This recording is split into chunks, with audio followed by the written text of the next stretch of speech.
En esta ocasión vamos a ver dos técnicas más para limpiar el filtro de la data table utilizando el método Clear Filter, que es un método que se encuentra en la API del lado del cliente. Vamos a ver cómo utilizar este método para poder limpiar el filtro de la tabla desde el lado del cliente y cómo hacerlo programáticamente desde el lado del servidor. Aquí tenemos nuevamente nuestra interfaz de ejemplo, donde esta tabla, mediante los parámetros seleccionados, nos muestran una serie de registros, pero el comportamiento por defecto que trae la data table es que al filtrar los datos, si nosotros cambiamos de conjunto de datos, el filtro no se aplica, entonces queda de esta manera. Este comportamiento es el que vamos a corregir para que cuando yo aplique un filtro y cambie de conjunto de datos, se limpien los filtros y me muestren los datos correctamente. En un video anterior les había mostrado una técnica mediante el método reset. Esta vez lo vamos a utilizar mediante el método Clear Filter de la parte del cliente. Vamos a ver cómo tenemos el código. Muy bien, en este caso tenemos la opción ver registros, que corresponde a este botón, a esta opción. Esto lo que hace es obtener los nuevos datos para la data table. Muy bien, ahora, ¿cómo limpiamos la data table? Esto se encuentra en la documentación oficial de Frame Faces, como podemos ver. Clear Filters limpia todos los filtros de las columnas. Entonces vamos a aplicar este método del lado del cliente. Esto lo tenemos que hacer mediante esta técnica. Hacemos referencia a la tabla mediante cualquier técnica de selección y lo único que tenemos que hacer es utilizar el método .clearFilters. En esta ocasión lo estoy utilizando en el método onComplete del componente menuItem. Vamos a ver cómo se comporta. Vamos a actualizarlo. Actualizamos nuestra página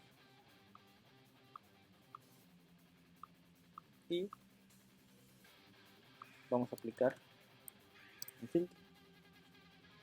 Ahora vamos a obtener otro conjunto de datos. Vamos a ver los registros y vemos que se limpia correctamente el filtro. Aquí vale la pena señalar que dependiendo en qué método nosotros lo coloquemos es el comportamiento o el pequeño retardo que vamos a ver en la limpieza de los filtros. ¿Por qué? Porque en método onComplete es cuando ya terminó de ejecutarse toda la acción que nosotros estamos utilizando en el Action Listener, a diferencia del método onClick. De igual forma va a ejecutarse correctamente, pero nos va a dar un comportamiento algo extraño. Por ejemplo, al refrescar la página aquí vemos que la primera vez que se ejecuta la acción borra completamente los registros. Sin embargo, esto es del lado del cliente. Entonces este comportamiento siempre se va a ejecutar, ya que cada vez que termine la acción ejecutada en el Action Listener, el método onComplete va a ejecutar la limpieza de los filtros, que si bien se podría utilizar una condición acá para ejecutar o no el método Clear Filters, siempre es mejor tener el control del lado del bin, ya que nos da una gama mucho más grande de opciones para hacer esta acción programáticamente. Vamos a ver cómo lo haríamos del lado del bin. Primero, pues obviamente vamos a remover lo que ya escribimos de este lado del cliente. Vamos a dejar el comportamiento del cliente por defecto, bueno, como ya lo tenemos establecido. Y ahora, ¿qué es lo que vamos a hacer? Mediante el objeto requestContext vamos a ejecutar la misma acción que ejecutamos del lado del cliente. Esto lo hacemos de la siguiente manera.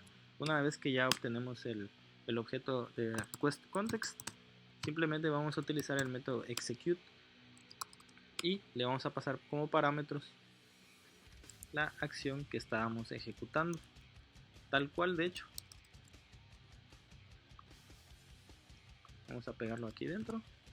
Si quieren conocer más a detalle el objeto requestContext, la documentación es muy buena. Entonces lo que vamos a hacer es guardar esto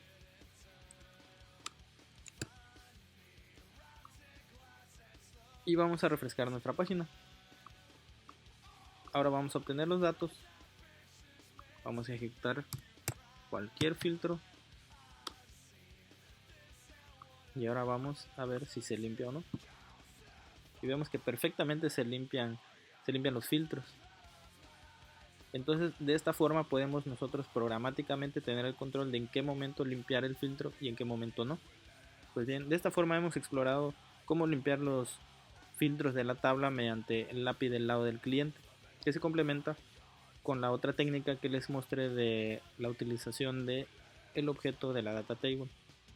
Como siempre digo, dependiendo del caso en específico que se nos presente, es si vamos a utilizar estas técnicas o las del video anterior. Gracias.